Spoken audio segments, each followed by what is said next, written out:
Hello, good morning everybody. So, I thought I'd take a look at Sawney Cave at Lendlefoot in Scotland. I was there visiting just the other week there, and the local legend goes that a family of 48 people lived there, and during the 16th century. So, but after investigating the place and seeing the landscape, I'm quite familiar with travelling around Scotland because that's what I do, investigating the landscapes and trying to uncover really what has been hidden from us. So, and this was an interesting experience. Sawney Cave, just outside Girvan in Ayrshire, South Ayrshire. It sits on the Irish coast, facing the Irish Sea. Well, it sits on the Scottish coast, but facing the Irish Sea. And it's quite a climb. It really is quite a climb to come down onto it. But so I'm just looking at it just now, and just the shape of it. I never realised when I was there, but it's sort of got a pyramid sort of shape to it. So, but it was interesting. I went into the cave and discovered that it was quite a narrow cave and a big wide part at the back. It was pitch black, really dark. We should have brought better torches, but we got to see it. It was certainly blocked up at the end, at the back of it, and so we're going to have a look and see what the official narrative is. But according to the story, Sawney Bean and his family, the cannibals, murderers, it's been told to spook children for hundreds of years, but many believe the story is nothing more than a myth. So Alexander Sawney Bean, as the story goes, led a 48-member clan. And incest, continued breeding with the family, the 15th or the 16th century. Now that's interesting, it's telling us 15th, 16th century. So most of our history, as we know, over these last few years is a lie. It's fabricated. And a lot of the stories to do with cannibalism and giants, and you know, it's all mystery. It gets people going, and people love it. But way back in the 15th, 16th century, or the last few hundred years, this would have been something that people would have been terrified of. Not like today, people want to go and investigate these kind of things because we have social media that opens us up to everything, aliens and, you know, the occult and all sorts of different spiritual things that we didn't have access to in these last few hundred years. So in the 15th, 16th century or the 17th century, when this story was being peddled, I suppose, people were more scared, especially cannibals, flesh-eating humans and giants. So according to the story, he was responsible, him and his family, for murdering more than 1,000 people. After running away from his ditch digger father, we are told, which is interesting, a ditch digger. What were they digging ditches for? We'll get to that later. Being camped out in the cave with a female companion, and the two went undiscovered for more than 25 years.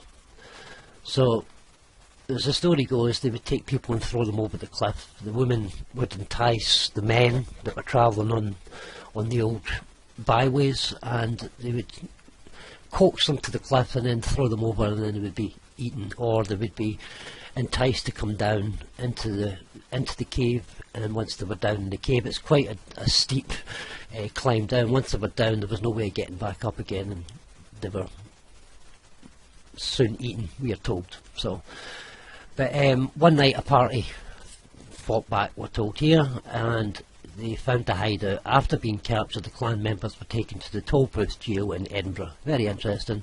Why the toll booth in Edinburgh? And then transferred before being executed without trial. Whether or not you believe in the legend of Sawney Bean, the cave is still a beautiful sight, and it really is. It's beautiful. The interesting thing is the word Sawney. Sawney Bean. Sawney is an old word that used to cause division. The Scots were the Sawneys, or the Jocks, and they're saying here it's the name Alexander, and it is. It's the Alexanders. The Sawneys were the Jocks and the Geordies, and you had this sort of buffer in the north of Britain where the Jocks, the Scots, or the Sawneys and the Geordies would fight each other, so we're told. So you had this old rivalry between the Jocks and the Geordies, and the Sawney, so the word Sawney is just another name for Jock, for the word Scot. It was a derogatory term because, you know, those who were trying to control, the powers that be that were trying to control things, were trying to depict the Irish, the Welsh and the Scottish as something horrible and cannibals and, you know, monsters and, you know, savages. So that is the history of Sawney Bean, but let's take a look now at the actual side-by-side maps of the area. Now this is the car park where you can come in, and then you come through here, and then you walk down sort of big steep thing with big steep verge, and you come down this path and you end up in this cave. Now interesting, I put this side by side map. This is a 1892 to 1949 map, and interesting, the beach for a start is much bigger. Now this is in 1892 to 1949. Now if cannibals had lived in that cave in the 16th century, then you could have easily got access to them on the sands, because, you know, there's a lot more sand, so something doesn't fit right. So we have this sort of peninsula here, and it says here it's a port, Carlton Port. Now you can still see the house, or the building that was a house, and there is something still there, a bush which would represent that there, but also it tells us it's a fishery. A fishery. Now if giants, cannibals, had lived there, then something doesn't add up with this 1892 map, never mind taking it back to the 15th, 16th century. For a start, there's a lot more sand, and there would have been a lot more sand in the 15th, 16th century, possibly, unless it was immediately after the flood. So in one way it kind of proves, it could prove, it doesn't prove, but it could prove that there was a flood around about the 14th, 15th, 1600s, which has changed the landscape. But then, how come there's so much sand in the 1800s, in the early 1900s? I believe that this was an inlet cave, and that it fed water into, you can still see a sort of valley there, and it fed water down into salt water, into this valley. You can still see it on the old map here in 1892 that it was indeed some sort of waterway.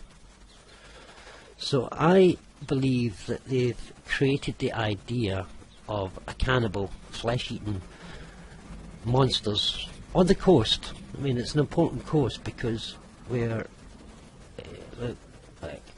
on the Ayrshire coast. As you would come up, you know, anybody approaching Scotland from the Irish Sea would have to come up this way into the central part of Scotland. So what better way to scare people away from their power stations, because I believe that's what it was. It was a power station. It was a saltwater inlet that fed into a large valley, and that salt water was carried up these valleys through pumping stations, castles, castells, casting electricity. You can still see large bodies of water that are isolated, and this certainly was a large valley of water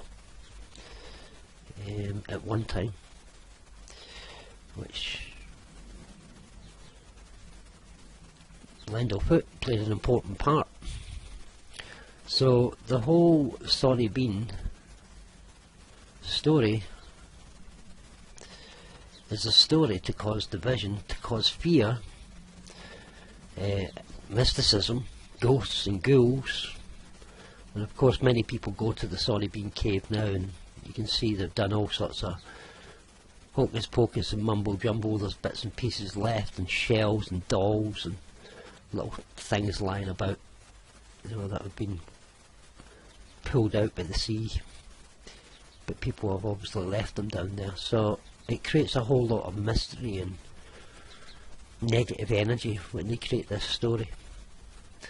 I mean, you can see it clearly there. Look, there's a path going down, but you know, it was is it man-made? That's the thing, you know. I've been looking at a lot of the coast of Britain being man-made. Is this a rock, but has it been carved out by the sea and then they've used it? Because, you know, it clearly is not what they've been telling us. That's a waterway, and it's very close proximity to the actual waterway. So when I visited as well, there's a farm road that comes up here, a mains farm or whatever, and whenever you see the word mains, it's usually to do with electricity. So yeah, Sawney Bean. What's the story, eh? What is the real story of Sawney Bean?